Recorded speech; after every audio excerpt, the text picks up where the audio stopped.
চাঁপাইনবাবগঞ্জের চৌকা সীমান্তে ভারতীয়দের সঙ্গে সংঘর্ষের ঘটনায় বিপুল ফসল নষ্ট হয়েছে বাংলাদেশিদের। ভুট্টা, পেঁয়াজ, সরিষা ফলন ধ্বংস হওয়ার দুশ্চিন্তায় কৃষকরা বলছেন, সংঘাতে না জড়াতে গ্রামবাসীদের বাধা দেওয়ার কেউ ছিল না। কৃষি বিভাগ জানিয়েছে, পরিস্থিতি শান্ত হলে ক্ষতি নিরূপণ করা হবে। শিবগঞ্জের চৌকা সীমান্তে বিএসএফের বেড়া নির্মাণ ঘিরে কিছুদিন আগে উত্তেজনার সময় বিজিবির পাশে ছিল স্থানীয় মানুষ। সেই সময় পরিস্থিতি বিরূপ না হলেও শনিবার গাছ কাটাকে কেন্দ্র করে দুদেশের মানুষ সংঘাতে জড়ায়। এদিন শূন্যরেখার কাছে কয়েকশো মানুষ জড়ো হয়। এতে পায়ের চাপে জমির ফসল নষ্ট হয়। আমি বিজেপিকে বললাম যে স্যার, এরকম তারাটা ঠিক হলো না, আসতে বলতে হলো, ওরা ঠাই চলে যেত। এখন ক্ষতিটা কত হলো? ফসল নষ্ট হওয়ায় বড় ক্ষতির মুখে কৃষক বলছেন, বিক্ষুব্ধ মানুষকে থামানোর মতো কেউ ছিল না। 3 দিন ভরে এটা বসে থেকে থেকে দুটার সময় ভাত খেতে বসছে, আর 200-300 লোকে মনে চলে আলো হেঁটে। এরকম ক্ষতি হয়েছে, অত্যন্ত ক্ষতি হয়েছে। আমার ভুট্টা খুঁজা খাইজা শেষ করে দিয়েছে। হাজার হাজার কৃষকের এখানে জমি আছে এবং যে হাজার হাজার পাবলিক বা দর্শক দেখতে আইসে আপনার বহুত ক্ষতি করেছে, সরিষা, পেঁয়াজ, কালাই। সীমান্ত পরিস্থিতি শান্ত হলে ক্ষতি যাচাই করবে কৃষি বিভাগ। এর ভিত্তিতে কৃষকদের প্রণোদনার উদ্যোগ নেওয়া হবে। সীমান্ত নিয়ে যে বিষয়টা ছিল, তো সেখানে কৃষকজন, উৎসুক জনগণ ওখানে গিয়েছিল। তো তাতে আমাদের ওই সময় মাঠে আমাদের সরিষা ছিল, পেঁয়াজ ছিল এবং টমেটো ছিল। তো যাতায়াতে যে পরিমাণ নষ্ট হয়েছে সেটি আমরা পরিদর্শন করছি। আমরা ওখানকার যে উপসহকারী কৃষি অফিসার, উনিও গিয়েছেন, আমি গিয়েছি। আমরা এটা আরও ভালো করে দেখে আমরা এই ক্ষয়ক্ষতির যে পরিমাণটা নিরূপণ করব। শিবগঞ্জের এই সীমান্তে 500 হেক্টরের বেশি জমিতে কৃষিকাজ করে চৌকা গ্রামের মানুষ। Independent news. বিজিবির সঙ্গে উত্তেজনার 2 সপ্তাহের মাথায় চাঁপাইনবাবগঞ্জের চৌকা সীমান্তে সংঘর্ষে জড়ালো 2 দেশের নাগরিকরা। শূন্যরেখার কাছে গাছ কাটাকে কেন্দ্র করে শুরু হয় উত্তেজনা। পরে সংঘাত চলে কয়েকশো মানুষের মাঝে। এ সময় ইটপাটকেল ও পাথর নিক্ষেপের ঘটনা ঘটে। আহত হন 3 বাংলাদেশি। এ নিয়ে 2 দেশের সীমান্তরক্ষীরা পতাকা বৈঠক করেছে। শিবগঞ্জের চৌকা সীমান্তে শনিবার সকালের এই সংঘর্ষ 2 দেশের বাসিন্দাদের মধ্যে। শত শত মানুষ 2 সীমান্তে জড়ো হয়। দফায় দফায় চলে ইট পাটকেল নিক্ষেপ, ধাওয়া পাল্টা ধাওয়ার ঘটনাও ঘটে। শূন্যরেখায় ভারতীয়রা গাছ কাটার সময় বাধা দিলে বাকবিতণ্ডা থেকে সংঘাত শুরু হয়। এতে বেশ কয়েকজন আহত হয়। স্থানীয়দের অভিযোগ, ইট পাটকেল, পাথরের পাশাপাশি ককটেলও ছোড়া হয় ওপার থেকে। বাংলাদেশের গাছ অনেকটি কেটে ফেলে দিয়েছে, অনেক ডালপালা কেটে পড়ে আছে এখনো, এবং টিএসএল মারছে ওদের বিএসএফ। তারা তারবাড়া কেন্দ্র করে যে ঝামেলা হয়েছিল গত 6, 7 এবং 8 তারিখ, সেটাকে কেন্দ্র করে কিন্তু আজকের ঘটনাটা। তারা চাচ্ছে যে এই আমাদের এই সীমান্ত এলাকাতে যাতে সবসময় উত্তক্ত থাকে। বিকেল 4:30টার দিকে বিজিবি বিএসএফ এর ব্যাটালিয়ন কমান্ডার পর্যায়ে পতাকা বৈঠক হয়। বিজিবি জানিয়েছে, গাছ কাটার জন্য বিএসএফ দুঃখ প্রকাশ করেছে। আমাদের কমান্ডেন্ট পর্যায়ে একটা ফ্ল্যাগ মিটিং হয়েছে এবং বিএসএফ এর পক্ষ থেকে দুঃখ প্রকাশ করা হয়েছে যে গাছগুলি কাটা হয়েছে, এটা অন্যায় হয়েছে এবং তাদের পক্ষ থেকে তারা এটার ব্যবস্থা নেবে। তো সুতরাং আমরাও একদম লাস্ট সম্পূর্ণ বিচার না হওয়া পর্যন্ত আমরা গ্রাউন্ডে আছি। একই সীমান্তে বিএসএফ এর বেড়া নির্মাণ ঘিরে গত 5 জানুয়ারি উত্তেজনা দেখা দেয়। সে সময় বিজিবির বাধার মুখে পিছু হটে বিএসএফ। Independent News. চাঁপাইনবাবগঞ্জ সীমান্তে ভারতের সীমান্তরক্ষী বাহিনীর হামলার প্রতিবাদ ও দিল্লির আগ্রাসনের বিরুদ্ধে ঢাকা বিশ্ববিদ্যালয় এলাকায় বিক্ষোভ করেছেন আগ্রাসন বিরোধী শিক্ষার্থীরা। ভিসি চত্বর থেকে হলপাড়া ঘুরে আবার ভিসি চত্বরে এসে শেষ হয় মিছিলটি। এ সময় ভারতীয় আগ্রাসন রুখে দেয় আহ্বান জানান শিক্ষার্থীরা। সীমান্তে হত্যা হলে বাংলাদেশ তার কড়া জবাব দেবে বলেও হুঁশিয়ারি দেন তারা। ভারতীয় আগ্রাসন বাংলাদেশের মানুষ চায় না উল্লেখ করে বিক্ষোভকারীরা বলেন, দিল্লিকে লাল কার্ড দেখিয়ে আমরা ভারতীয় আধিপত্য আর চাই না। বাংলাদেশের মানুষ চোখে চোখ রেখে কথা বলতে শিখেছে। সীমান্তে হামলা ও ষড়যন্ত্র বন্ধ না করলে বিজিবিকে সাথে নিয়ে উচিত জবাব দেওয়া হবে। দেশের 1 ইঞ্চি মাটিতেও ভারতের থাবা পড়তে দেবে না বলেও শপথ নেন বিক্ষোভকারীরা। সীমান্তে কোন ধরনের বিশৃঙ্খলা কিংবা সহিংসতা করার চেষ্টা করেন তাহলে বিজেপি সহ পুরো বাংলাদেশের জনগণ আপনাদের কিন্তু জবাব দিতে প্রস্তুত রয়েছে। স্বৈরাচার মুক্ত দেশ করতে মানুষের কথা বলা ও ভোটের অধিকার নিশ্চিত করা জরুরি, এই মন্তব্য করেছেন বিএনপির ভারপ্রাপ্ত চেয়ারপারসন তারেক রহমান। বলছেন, রাজনৈতিক দলগুলোর মধ্যে মতাদর্শ থাকতে পারে, তবে সবারই কথা বলার অধিকার থাকতে হবে। সাবেক রাষ্ট্রপতি জিয়াউর রহমানের 89তম জন্মবার্ষিকী উপলক্ষে এক আলোচনা সভায় এসব কথা বলেন তারেক রহমান। শনিবার রাজধানীর শাহবাগে শহীদ আবু সাইদ আন্তর্জাতিক কনভেনশন সেন্টারে জিয়াউর রহমান ফাউন্ডেশনের এই সভায় লন্ডন থেকে ভার্চুয়ালি যোগ দেন বিএনপির ভারপ্রাপ্ত চেয়ারম্যান। সঙ্গে ছিলেন ফাউন্ডেশনের উপদেষ্টা ডাক্তার জোবাইদা রহমান। এ সময় জিয়াউর রহমানের অবদানও তুলে ধরেন তারেক রহমান। বলেন, সার্ক বাস্তবায়নের মাধ্যমে বাংলাদেশকে বিশ্বের কাছে তুলে ধরেছিলেন সাবেক রাষ্ট্রপতি। বিভিন্ন রাজনৈতিক দলের আদর্শের মধ্যে পার্থক্য থাকতেই পারে, থাকাটাই স্বাভাবিক। কথা বলার অধিকার থাকতে হবে প্রত্যেকটি মানুষের। এটিকে আমরা যদি সকলে একমত থাকি, প্রত্যেকটি রাজনৈতিক দলমত নির্বিশেষে, যে এই অধিকারটা রাখতে হবে এবং একই সাথে স্বাভাবিক যে নির্বাচন প্রক্রিয়া, অর্থাৎ মানুষের ভোট দানের ক্ষমতা থাকতেই হবে যে কোনো উপায়ে। বিএনপির প্রতিষ্ঠাতা প্রয়াত রাষ্ট্রপতি জিয়াউর রহমানের 89তম জন্মবার্ষিকী আজ। 1936 সালের 19 জানুয়ারি বগুড়া জেলার গাবতলীতে জন্মগ্রহণ করেন তিনি। বাংলাদেশি জাতীয়তাবাদী ও বহুদলীয় গণতন্ত্রের প্রবক্তা জিয়াউর রহমান দিবসটি উপলক্ষে 2 দিনের কর্মসূচি পালন করছে বিএনপি। 1936 সালের এই দিনে বগুড়ার গাবতলীতে জিয়াউর রহমানের জন্ম। তার ডাকনাম কমল। শৈশব ও কৈশোর কাটে বগুড়া ও কলকাতায়। শিক্ষা জীবন শেষে 1953 সালে যোগ দেন পাকিস্তান সেনাবাহিনীতে। মুক্তিযুদ্ধে সেক্টর কমান্ডার এবং জেড ফোর্সের প্রধান হিসেবে বীরত্বপূর্ণ ভূমিকা পালন করেন জিয়াউর রহমান। তিনি বাংলাদেশের স্বাধীনতার ঘোষণার আগে পাকিস্তানের সেনাবাহিনী থেকে তিনি রিভোল্ট করেছিলেন। তার পরের দিন তিনি স্বাধীনতা ঘোষণা করেছিলেন এবং পরবর্তীতে সরাসরি মুক্তিযুদ্ধে অংশগ্রহণ করেছেন। সেক্টর কমান্ডার ছিলেন এবং তারপরে যে মুক্তিযুদ্ধের পক্ষে যে এটি ডিভিশন হয়েছিল, সেই জেড ফোর্সের তিনি অধিনায়ক ছিলেন। 1975 সালের 7 নভেম্বর সিপাহী জনতার বিপ্লবের মাধ্যমে রাষ্ট্র ক্ষমতার দৃশ্যপটে আসেন জিয়াউর রহমান। রাষ্ট্রপতি হিসেবে দায়িত্ব পান 1977 সালে। আমরা জাতীয় জীবনে এক নতুন অধ্যায়ের সূত্রপাত করতে যাচ্ছি। 1978 সালের 1 সেপ্টেম্বর প্রতিষ্ঠা করেন বাংলাদেশ জাতীয়তাবাদী দল বিএনপি। রাজনীতিতে নতুনত্ব আনেন 19 দফা কর্মসূচির মাধ্যমে। তার হাত ধরেই দেশে উন্নয়ন ও উৎপাদনের রাজনীতি শুরু হয়। 1 নম্বর, খাদ্য উৎপাদন দ্বিগুণ করতে হবে। 4 বছরের শাসনামলে কৃষি উৎপাদন, গার্মেন্টস শিল্পের বিকাশ, জনশক্তি রপ্তানি, নতুন কলকারখানা স্থাপন সহ স্বনির্ভরতা অর্জনে জিয়াউর রহমানের উদ্যোগ সারা জায়গায়।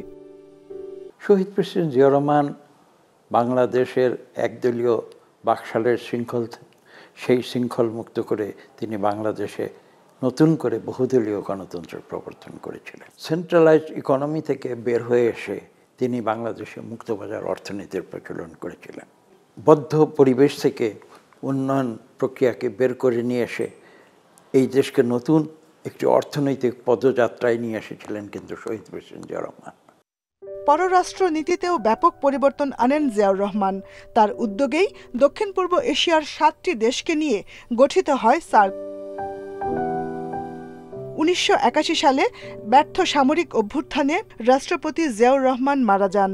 মুক্তিযুদ্ধে সাহসী অবদানের জন্য বীরোত্তম খেতাবে ভূষিত হন জিয়াউর রহমান। Jahanara Parvin, Independent News, Dhaka. অর্থনৈতিক অস্থিতিশীলতার মধ্যে ভ্যাট বৃদ্ধি জনজীবনে নেতিবাচক প্রভাব ফেলবে, তাই সেটি প্রত্যাহারের আহ্বান জানিয়েছেন বিএনপি মহাসচিব। এটি মূল্যস্ফীতি ও বাজারের সমন্বয়হীনতার প্রমাণ বলেও মনে করেন তিনি। শনিবার সকালে গুলশানে এক সংবাদ সম্মেলনে এসব কথা বলেন মির্জা ফখরুল। অর্থবছরের মাঝপথে শতাধিক পণ্য সেবায় ভ্যাট ও সম্পূরক শুল্ক বাড়িয়েছে অন্তর্বর্তী সরকার। ৯ জানুয়ারি জারি হয়েছে এ সংক্রান্ত দুটি অধ্যাদেশ। এ নিয়ে প্রতিক্রিয়া জানাতে বিএনপির গুলশান অফিসে সংবাদ সম্মেলনে আসেন মহাসচিব মির্জা ফখরুল ইসলাম আলমগীর। এ সময় ভ্যাট বৃদ্ধির সমালোচনা করে তা প্রত্যাহারের আহ্বানও জানান তিনি। মানুষের বাজার থেকে নিত্য পণ্য সেবা কেনার সামর্থ্য কমেছে। এই অদক্ষতা ও সমন্বয়হীনতার মাসুল দিতে হচ্ছে সাধারণ জনগণ। আমরা মনে করি সাধারণ জনগণের উপরে কর এবং ভ্যাট তথা পরোক্ষ কর আরোপের মতো এই অপরিণামদর্শী সিদ্ধান্ত অবিলম্বে প্রত্যাহার করার আমরা আহ্বান জানাচ্ছি। বাজেট ঘাটতি মেটাতে আইএমএফের পরামর্শে এই ভ্যাট বৃদ্ধি উল্লেখ করে মির্জা ফখরুল বলেন, আওয়ামী লীগ সরকারের দুর্নীতি লুটপাট দেশ ধ্বংস করেছে। এ বাস্তবতায় অর্থনীতি গতিশীল করাই বড় চ্যালেঞ্জ। বর্তমানে ভ্যাট ও রাজস্ব প্রশাসনে পতিত সরকার দোষরা এখনো বহাল তবিয়তে অবস্থান করছে। ফলে পূর্বের মতো এই খাতের চলমান অব্যবস্থাপনা, অস্বচ্ছতা ও দুর্নীতির কারণে রাজস্ব প্রশাসন তার কাঙ্ক্ষিত রাজস্ব আহরণের লক্ষ্যমাত্রা অর্জনে ব্যর্থ হচ্ছে। তবে বিদ্যমান চ্যালেঞ্জগুলো মোকাবেলা না করে অন্তর্বর্তী সরকার উল্টো ভ্যাট বাড়াচ্ছে মন্তব্য করে এর মাসুল জনগণকে গুনতে হবে বলেও জানান বিএনপি মহাসচিব। নূরে জান্নাত, ইন্ডিপেন্ডেন্ট নিউজ, ঢাকা। উচ্চ মূল্যস্ফীতির এই সময়েও অর্থনৈতিক সংস্কারে সরকারের মনোযোগ নেই বলে মন্তব্য করেছেন শ্বেতপত্র প্রণয়ন কমিটির প্রধান দেবপ্রিয় ভট্টাচার্য। উল্টো অবিবেচকভাবে শতাধিক পণ্যে ভ্যাট বাড়ানো হয়েছে বলেও মন্তব্য করেন তিনি। আগারগাঁয়ে বিআইসিসি মিলনায়তনে আয়োজিত সিম্পোজিয়ামে উঠে আসে অর্থনীতি স্থিতিশীল করতে দ্রুত কার্যকর পদক্ষেপ নেওয়ার তাগিদ। আওয়ামী লীগ আমলের অনিয়ম, দুর্নীতি ও লুটপাটে ধুঁকছে দেশের অর্থনীতি। নির্দিষ্ট ব্যক্তিকে কর সুবিধা দেওয়ার পাশাপাশি পাচার হয়েছে বিপুল অর্থ। এমন পরিস্থিতিতে অর্থনৈতিক শ্বেতপত্র কমিটির সুপারিশ বাস্তবায়নের অগ্রগতি ও অর্থনৈতিক পরিস্থিতি মোকাবেলায় কর্মপদ্ধতি নির্ধারণ নিয়ে বিআইসিসির মিলনায়তনে শনিবার আয়োজন করা হয় সিম্পোজিয়াম। অনুষ্ঠানে বক্তারা বলেন, দেশের অর্থনীতি এখনও স্থিতিশীল হয়নি। উচ্চ মূল্যস্ফীতির কষ্টে সাধারণ মানুষ। জ্বালানি খাতে বিগত সরকারের লুটপাটের প্রভাব এখনও আছে। 15 বছরে লুটপাট হওয়া টাকা উদ্ধারে সরকার কার্যকর পদক্ষেপ নেয়নি বলে অভিযোগ করেন বক্তারা। বর্তমান ট্যাক্সেশন সিস্টেমের মধ্যে যেভাবে প্রবেশ করছে, আমি বিশ্বাস করি যে বাংলাদেশে আছে খুবই ধনী এবং খুবই দরিদ্র। এর মাঝখানে যে একটা যে মিডল ইনকাম ফ্যামিলিজগুলো থাকার কথা, সেই ফ্যামিলিজগুলো কিন্তু খুব একটা ওয়েল এস্টাবলিশ না। ব্যবসা বাণিজ্যের কঠিন সময় যাচ্ছে জানিয়ে পাশে দাঁড়াতে সরকারের প্রতি আহ্বান জানান ব্যবসায়ীরা। দেশের অর্থনীতি নাজুক পরিস্থিতিতে রয়েছে। এ অবস্থা চলতে থাকলে বিনিয়োগ অন্য দেশে চলে যাবে। অনেক বছর ধরে বাংলাদেশে ব্যবসা করি, এমন টানাপোড়েন আমার পুরো ব্যবসায়িক সময় জুড়ে দেখিনি। ভ্যাট বাড়ানোর সমালোচনা করেন শ্বেতপত্র প্রণয়ন কমিটির প্রধান। অর্থনৈতিক সংকট সমাধানে সংস্কারে জোর দিতে আহ্বান জানান সরকারের প্রতি। যেখানে উচ্চ মূল্যস্ফীতিতে মানব জীবনে এইরকম কষ্টের ভিতরে আছে মধ্যবিত্ত এবং নিম্ন মধ্যবিত্ত, এবং যেখানে পুষ্টিহীনতা এবং অন্যান্য ক্ষুধা বৃদ্ধি পাচ্ছে, সেই রকম একটি সময় আমরা এটা দেখছি না।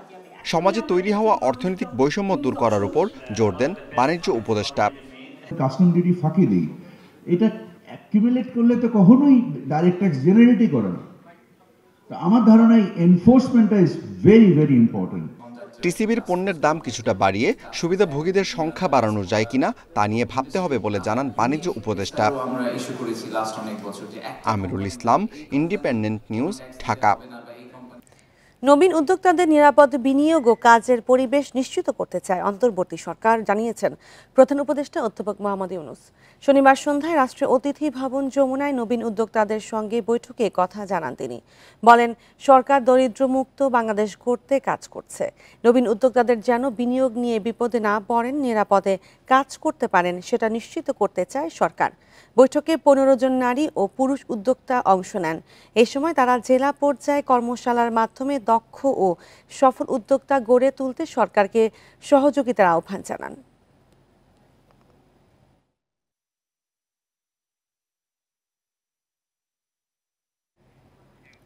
নিষিদ্ধ ছাত্রলীগের বিচারে সরকার কোনো পদক্ষেপ নেয়নি বলে অভিযোগ করেছে ছাত্রদল। বিভিন্ন সময় সাধারণ শিক্ষার্থীদের ওপর নিষিদ্ধ ছাত্র সংগঠন ছাত্রলীগের যেসব নেতাকর্মী হামলা নির্যাতন চালিয়েছে তাদের ছাত্রত্ব বাতিলের দাবি সংগঠনটি। শনিবার বিকেলে কেন্দ্রীয় শহীদ মিনারে পদযাত্রা শেষে এসব দাবি জানান সংগঠনটির নেতারা। নিষিদ্ধ ছাত্র সংগঠন ছাত্রলীগের সন্ত্রাসী কর্মকাণ্ডের বিচার সহ কয়েকটি দাবিতে মার্চ ফর জাস্টিস কর্মসূচি পালন করে ছাত্রদল।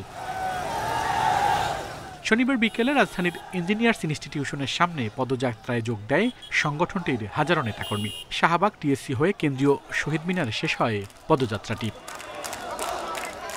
সেখানে সমাবেশে নেতারা ছাত্রলীগের বিচার দাবি করেন। একই সাথে প্রশাসনের গুরুত্বপূর্ণ জায়গায় গত সরকারের যেসব সুবিধাবাদী আছেন তাদের সরিয়ে দেওয়ার দাবিও জানান তারা। জুলাই এবং আগস্টের গণঅভ্যুত্থানে বিভিন্ন শিক্ষা প্রতিষ্ঠানে আপনারা দেখেছেন যে বিভিন্ন আওয়ামী লীগের দোসররা শিক্ষার্থীদের উপর নির্যাতন করেছে, গুলি করেছে। সেরকম কোনো আওয়ামী লীগের দোসরদেরকে এখনো পর্যন্ত গ্রেপ্তার করা হয়নি, বিচার প্রক্রিয়া শুরু করেনি। তারা স্ব পদে এখনো পর্যন্ত তাদের কার্যক্রম পরিচালনা করছে। তাদের অভিযোগ, ছাত্রলীগের বিচারের কোনো উদ্যোগ নিচ্ছে না সরকার। হামলা নির্যাতন নিয়ে ক্যাম্পাসগুলোতে গঠন করা তদন্ত কমিটির প্রতিবেদন দ্রুত প্রকাশের দাবিও জানান তারা। সকল শিক্ষা প্রতিষ্ঠানের প্রশাসনকে অনুরোধ জানাচ্ছি, সম্মানিত ভিসি স্যারদের এবং প্রিন্সিপাল স্যারদের অনুরোধ জানাচ্ছি, এই সবগুলো ক্যাম্পাসে বিগত 15.5 বছরে যে সকল ছাত্র দলের নেতা কর্মীদের উপর সন্ত্রাসী কায়দায় বারবার হামলা করা হয়েছে, হত্যা করা হয়েছে, এই সে সকল ছাত্র লীগের নেতা কর্মীদের বিচারের আওতায় দ্রুততম সময় নিয়ে আসতে হবে। ছাত্রদলের অভিযোগ, ছাত্রলীগ নেতাকর্মীরা এখনো বিশৃঙ্খলার চেষ্টা চালাচ্ছে। তারা বলেন, শিক্ষা প্রতিষ্ঠানে সুষ্ঠু পরিবেশ ফেরাতে ছাত্রলীগের অপকর্মের দ্রুত বিচার প্রয়োজন। আল আমিন হোসেন, ইন্ডিপেন্ডেন্ট নিউজ, ঢাকা। দুদিন পর ফের শৈত্যপ্রবাহের কবলে উত্তরের জেলা পঞ্চগড়। সকাল 6টা তাপমাত্রা রেকর্ড করা হয়েছে 7.9 ডিগ্রি সেলসিয়াস। শীত পরিস্থিতি নিয়ে আরও জানাতে পঞ্চগড় থেকে যুক্ত হচ্ছেন সহকর্মী শফিকুল আলম। শফিকুল, আবারও শৈত্যপ্রবাহের কবলে পঞ্চগড়, কয়দিন এই অবস্থা থাকবে, কি পূর্বাভাস পাওয়া যাচ্ছে? জি, আমি যদি তেঁতুলিয়া আবহাওয়া অফিসের তথ্য বলি তাহলে আজকে কিন্তু দ্বিতীয় দফায় মাঝারি পর্যায়ে শৈত্যপ্রবাহ বয়ে চলেছে। তার কারণ সকাল 6টায় কিন্তু সর্বনিম্ন তাপমাত্রা রেকর্ড করা হয়েছে 7.9 ডিগ্রি সেলসিয়াস। তেঁতুলিয়া আবহাওয়া অফিসের ভারপ্রাপ্ত কর্মকর্তা জিতেন্দ্রনাথ রায় তিনি আমাকে জানিয়েছেন যে এটি প্রাথমিকভাবে রেকর্ড করা হয়েছে, তবে সর্বনিম্ন তাপমাত্রা যদি 6 থেকে 8-এর মধ্যে থাকে সেটি কিন্তু মৃদু থেকে মাঝারি পর্যায়ে শৈত্যপ্রবাহ বলা হচ্ছে। আমরা দেখেছি যে চলতি শীত মৌসুমের এই চলতি জানুয়ারি মাসের 10 তারিখে সর্বনিম্ন তাপমাত্রা কিন্তু নেমেছিল 7.3 ডিগ্রি সেলসিয়াস। তো এর পরবর্তী পর্যায়ে কিন্তু আমরা দেখেছি মৃদু শৈত্যপ্রবাহ ছিল। গত দুদিন ধরে তাপমাত্রা কিছুটা বেড়েছিল, 11 থেকে 12-এর মধ্যেই উঠানামা করছিল। আজকে রাতের গড়টার তাপমাত্রা কিন্তু কিছুক্ষণ আগেই দেখা গেল যে সর্বনিম্ন তাপমাত্রা 7.9 ডিগ্রি সেলসিয়াস। তো এটি আসলে মাঝারি পর্যায়ে শৈত্যপ্রবাহ। আমরা দেখেছি যে ভোর থেকেই কিন্তু ঘন কুয়াশা ছিল। এখন আমি যদি আপনাকে একটু দেখানোর চেষ্টা করি, এখনো কুয়াশা রয়েছে।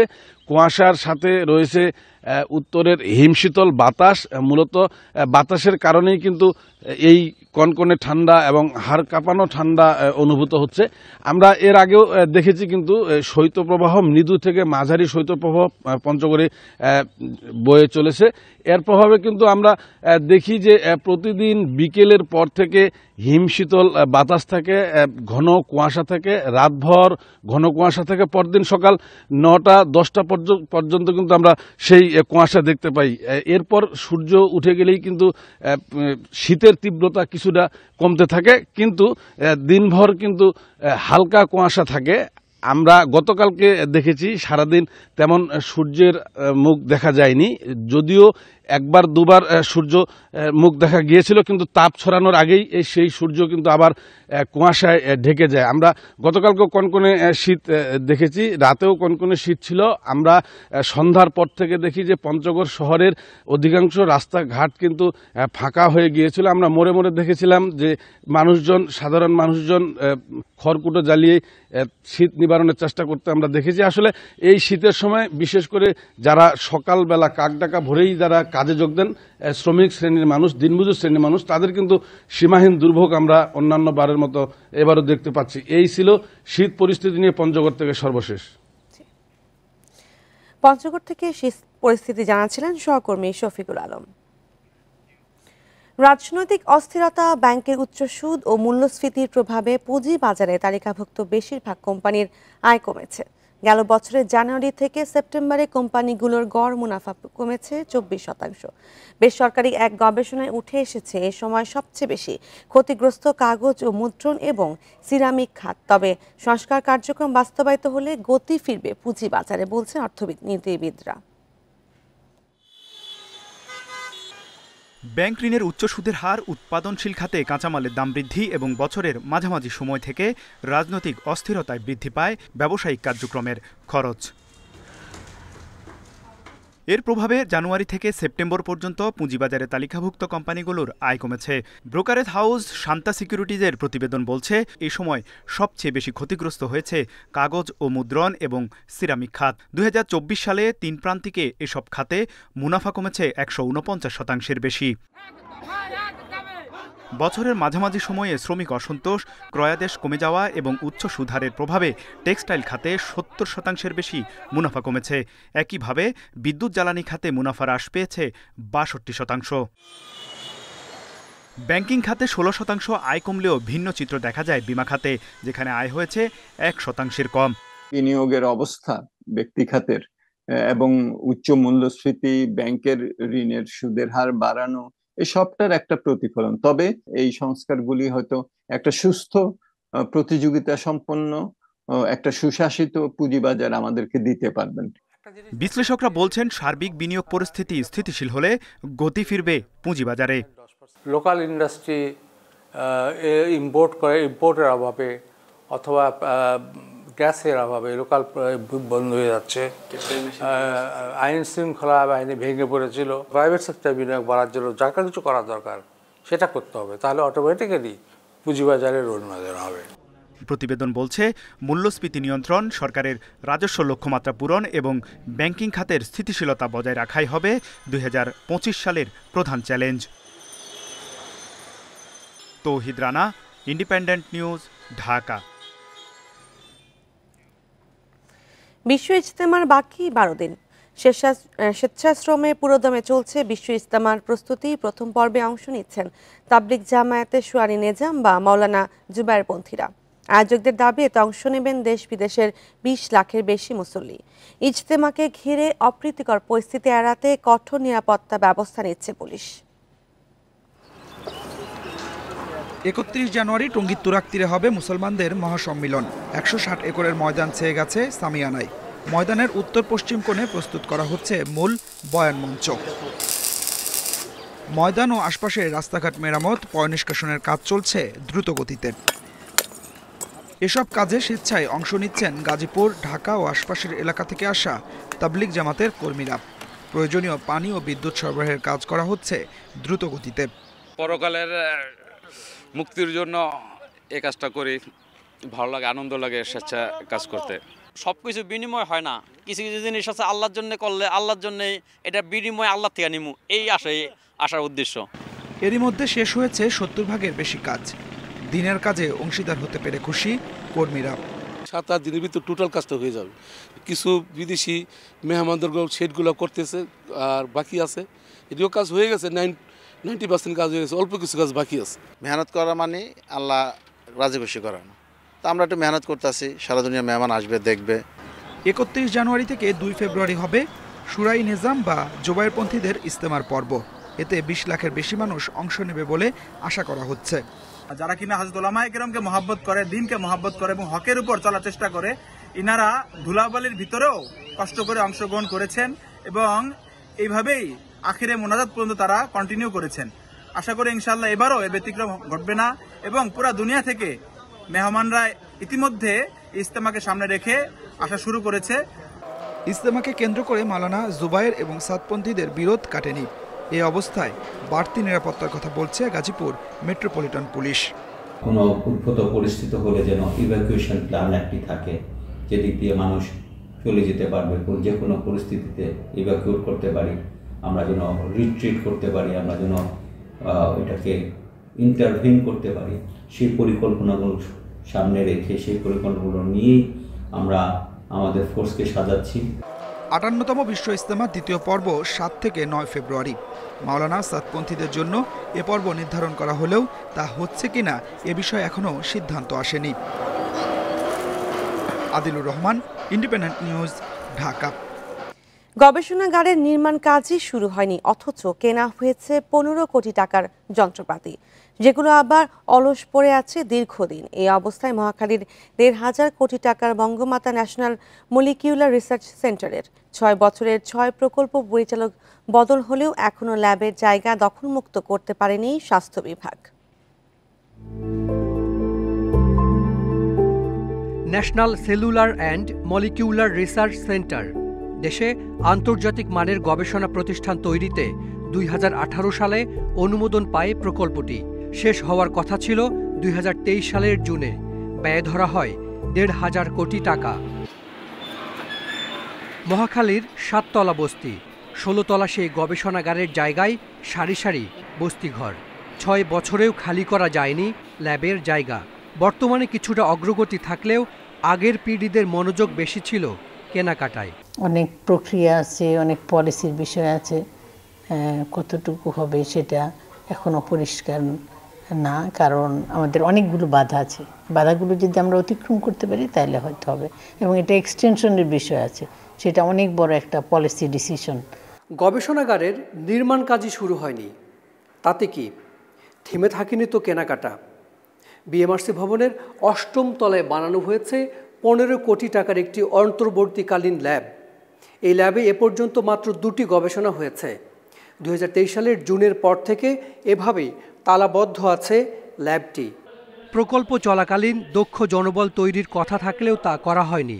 প্রকল্প পরিচালক ছাড়া আর কেউ নেই। এই ঘটনাটা অত্যন্ত দুঃখজনক যে এতগুলো টাকার যন্ত্রপাতি যেগুলো কেনা হয়েছে সেগুলো কি করে কাজ করবে যদি অবকাঠামো না থাকে। এখন নিজস্ব বিল্ডিংয়ে যদি অবকাঠামো তৈরি করে সেটির জন্য সেটি যথাযথ কিনা এবং সেটা তার সাথে জনবল ছিল কিনা সেটাও একটা প্রশ্ন চলে আসে।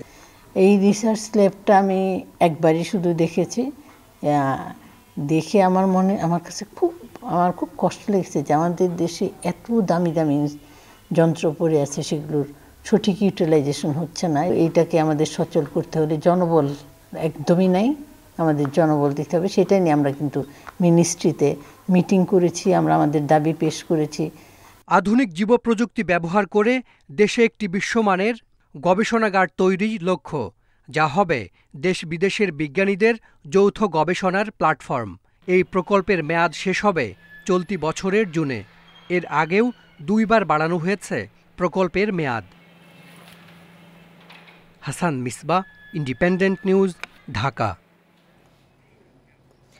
মাদারীপুর সদর হাসপাতাল ও উপজেলা স্বাস্থ্য কমপ্লেক্সগুলোতে দেখা দিয়েছে জলাতঙ্কের ভ্যাকসিন সংকট। বিনামূল্যের এই টিকা না থাকায় বাধ্য হয়েই বাহিরের ফার্মেসি থেকে বেশি দামে কিনে টিকা দিচ্ছেন রোগীরা। এতে রোগীদের বেড়েছে হয়রানি ও ভোগান্তি।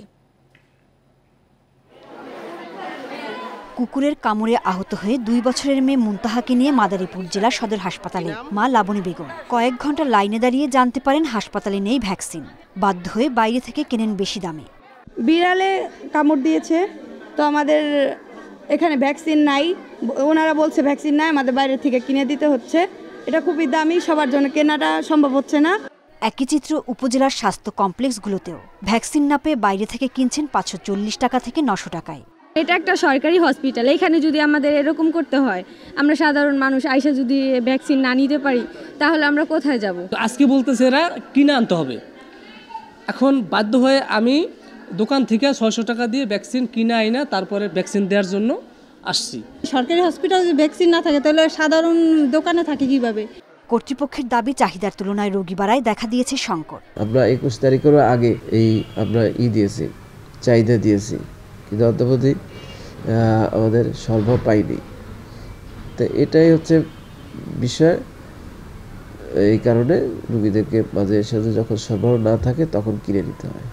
গত 1 মাসে কুকুর বিড়ালের কামড়ে মাদারীপুরে আহত হয়েছেন অন্তত 5000। Independent news.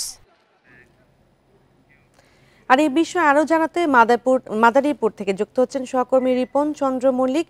রিপন, কর্তৃপক্ষ বলছে চাহিদার তুলনায় রোগীর বাড়ার ভ্যাকসিনের সংকট দেখা দিয়েছে। এই পরিস্থিতি সামাল দিতে কি উদ্যোগ নেওয়া হচ্ছে?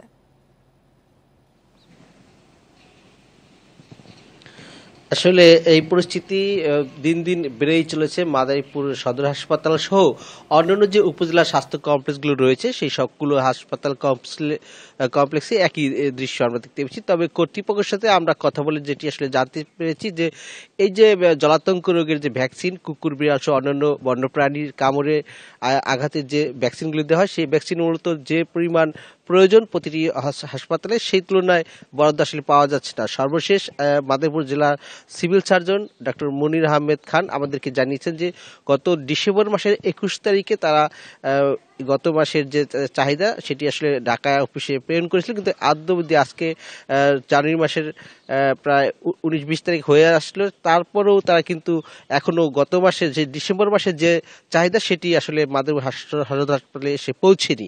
তো এমন একটি পরিবেশের মধ্যে দিয়ে কিন্তু চিকিৎসা দেওয়া হচ্ছে এবং সেখানে মাদারীপুরে যে সকল রোগীরা আসছেন ভ্যাকসিনের টিকা গ্রহণ করতে তারা অধিকাংশ সকলেই তাদের বাইরে থেকে অতিরিক্ত দাম দিয়ে সেই ভ্যাকসিনটি ক্রয় করে তাদের ব্যবহার করতে হচ্ছে। এমনটি দৃশ্য আমরা সবগুলো হাসপাতালেই ঘুরে দেখতে পেয়েছি এবং এটি যে নিরসন করার জন্য একটি মাত্র উপায় আছে সেটি আমাদের কাছে, সেটি হচ্ছে এই যে সরকারি ভ্যাকসিন এটি আসলে পর্যাপ্ত পরিমাণে যদি কেন্দ্র থেকে সরবরাহ করা হয় জেলা উপজেলা হাসপাতালগুলোতে, তাহলে কেবলমাত্র এই যে সংকট সেটি আসলে সমাধান হবে।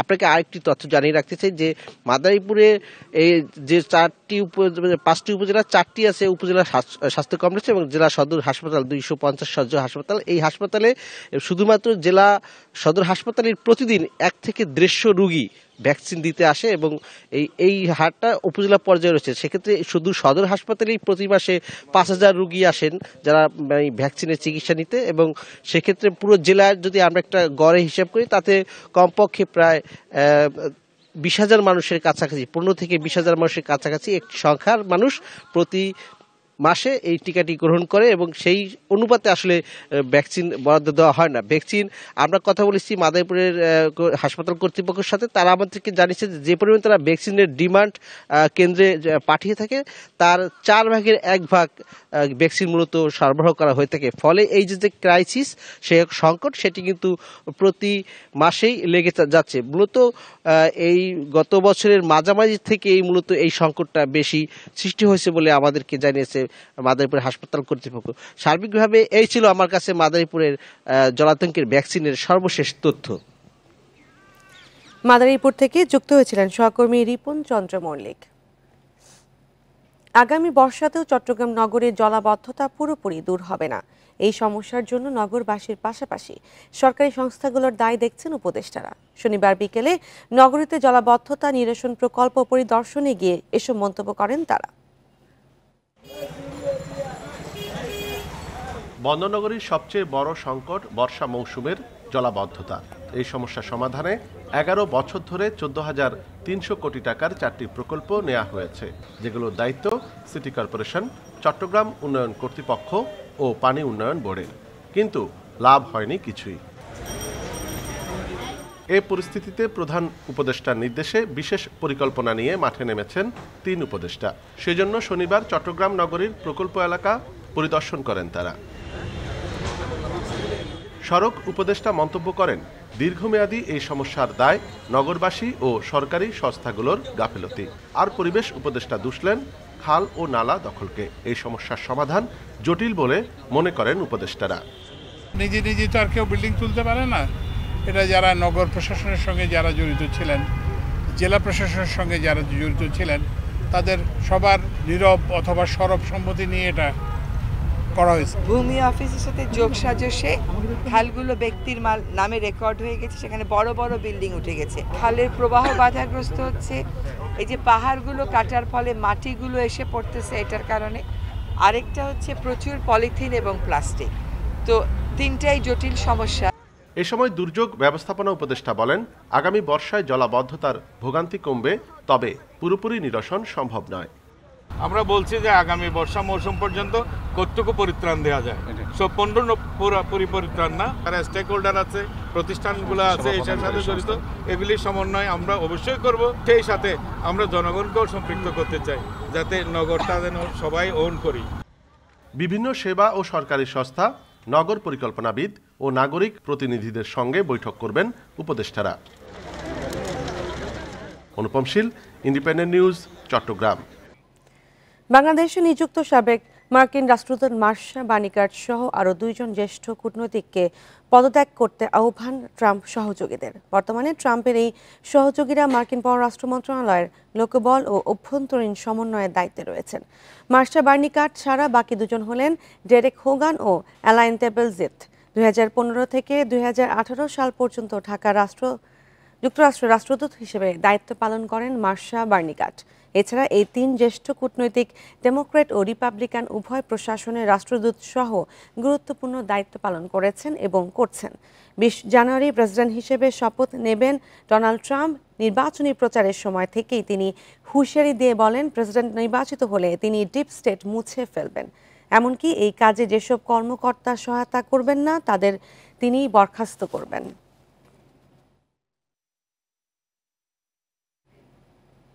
আর এই ছিল এখনকার সংবাদে। ইন্ডিপেন্ডেন্ট টেলিভিশনের সব খবর বিস্তারিত জানতে চোখ রাখুন ফেসবুক, ইউটিউব ও এক্সে। ধন্যবাদ সবাইকে।